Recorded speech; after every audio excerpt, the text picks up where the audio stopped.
Welcome to the Action Comics Celebration, a 2-week road trip to the record-breaking 1000th issue of Action Comics on the 18th of April. In this video, we are going to look back at the history of Action Comics, where it started and where it's going. So let's go back to April 18th, 1938, where Superman's creators Jerry Siegel and Joe Shuster launched Action Comics issue 1, which kickstarted what is now known as the golden age of comic books. Before this, however, the two friends tried for years to get their Superman character published, originally looking to newspaper strips to showcase their Man of Steel. Originally, Superman, or Superman as he was known, was a bald madman who used telepathic abilities to wreak havoc on mankind. This incarnation first appeared in Siegel and Shuster's book titled Science Fiction. Siegel is said to have commented, "What if Superman was a force for good instead of evil?" As they reworked their character, they both worked for the National Allied Publications, the company that would one day become DC Comics. They worked on books like Detective Comics, writing characters like Slam Bradley. Soon they were asked to contribute to the company's newest publication. They submitted their Superman character for consideration, and the National decided to use the character, making Superman the cover feature of Action Comics. After seeing the published story,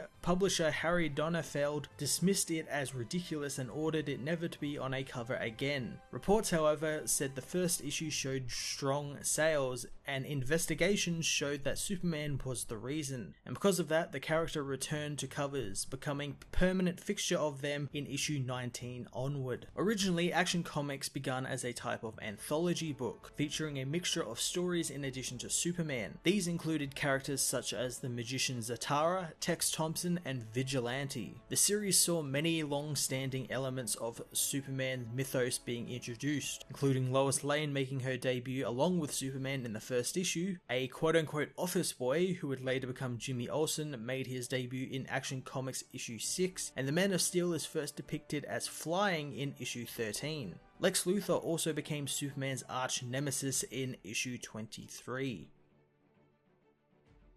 Action Comics saw further expansion in the Silver Age of comics, with Superman's mythology being expanded under Mort Weisinger. Writers Jerry Coleman and artist Wayne Boring created the infamous Fortress of Solitude in 1958 in the pages of Action Comics issue 241. Otto Binder and Al Plastino a month later debuted their villain Brainiac and the Bottle of City of Kandor in issue 242. Eventually, the sizes of the issues were decreased as the publication became reluctant to raise the cover price from the original 10 cents an issue. For a short while, characters such as Tommy Tomorrow were featured in addition to Superman, and in 1959, Supergirl was introduced. In the early 1960s, artist Curt Swan became the definitive Superman artist, giving the character a new look that replaced the Wayne Boring design. Throughout the 1960s, many of Superman's villains were created, like Bizarro and Parasite.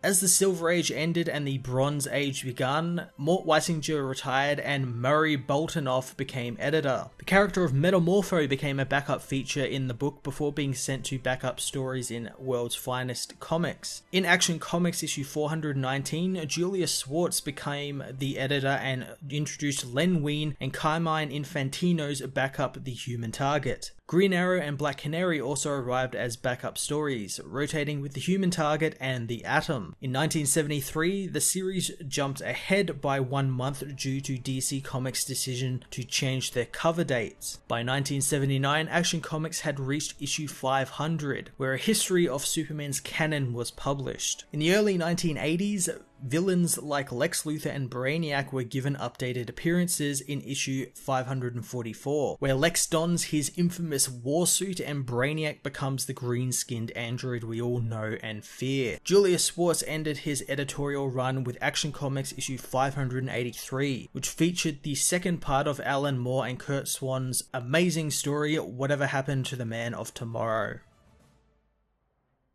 After the events of Crisis on Infinite Earth, Superman entered the modern age. Writer-artist John Byrne relaunched Superman in The Man of Steel limited series in 1986. Action Comics meanwhile became a team-up title featuring Superman and the New Teen Titans, Phantom Stranger, the New Gods, Hawkman, Superboy, and Booster Gold, just to name a few. In 1987, the first Action Comics annual was published and saw Superman teaming up with Batman. Between May 1988 and March 1989, publication was changed to weekly, and Action Comics became known as Action Comics Weekly. The book became an anthology series again, and Green Lantern became an exclusive fixture to the book, seeing as Green Lantern Corps was cancelled. Many appeared in Action Comics Weekly, often in stories that acted as a springboard to launch ongoings or limited series like Catwoman and Black Hawk. The final issue of the series saw Neil Gaiman write a story about Clark Kent and Hal Jordan, seemingly revealing that they know each other's identities. The story was considered not canon in 1989, and his story was pulled from the issue, not published until 2000 in Green Lantern Superman Legend of the Green Flame one-shot. Action Comics issue 643 saw the book return to a monthly schedule, and the writer-artist George Perez took over with scripter Roger Stern. Stern contributed to many famous stories like Panic in the Sky and The Death of Superman. He is also responsible for creating the character the Eradicator in the Action Comics Annual, and later incorporated him in the Reign of the Supermen story. The Eradicator took over the Action Comics book in issue 687. Stern also wrote the 1991 story wherein Clark Kent revealed his identity to Lois Lane.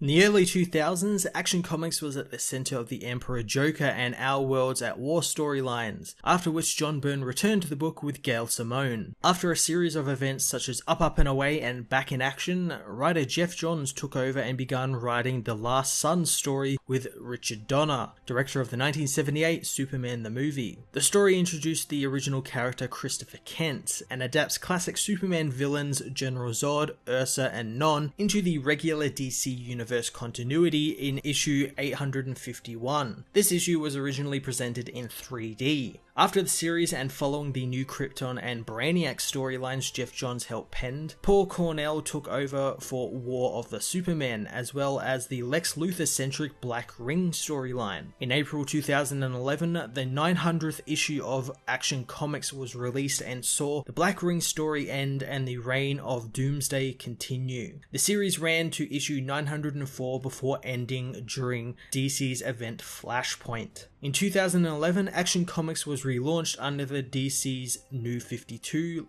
branch. Written by Grant Morrison, the book retooled Superman and most of the DC Universe's origins and sought to make everything newer, sleeker, and younger. Departing from the character's classical look, removing the infamous trunks from his costume and dressing him in a more modern armored costume. The New 52 ran Action Comics until issue 52, where the New 52 version of Superman was killed off and the pre-Flashpoint Superman from before the New 52 took over, leading into DC Rebirth, where Action Comics regained its former numbering, counting the 52 issues of Action Comics as well as a 0 issue to bring the book to issue 957. Veteran Superman writer Dan Jurgens took over the book, writing the book up until its 1000th issue, which is set to be released on April 18th, 2018. Along with the landmark issue, Superman is returning to a more traditional look that has existed for more than 75 years. I hope you enjoyed the history of Action Comics. The book is only just beginning to tell the stories it can tell with the Man of Tomorrow, and I look forward to another 1000 issues. Tell me in the comments, what have you liked about Action Comics throughout the years, and what do you want to see in the book? Till next time, I'm Matt, and I hope you enjoyed the video. Hey everyone, thanks for watching my newest video. If you enjoyed it, you might also like to check out my other reviews here on my channel. You can also follow me on various social media platforms like Twitter by searching Matt_FOS, or even join the Comic Multiverse Discord server and chat with other comic book fans, including myself and Joel from Cape Joel. Want cheap comics and trades? Head over to the book depository with the link in the description to get the cheapest trades and comics around, along with free shipping anywhere in the world. Until next time, this has been Matt of the Fortress of Solitude. Thank you so much for watching.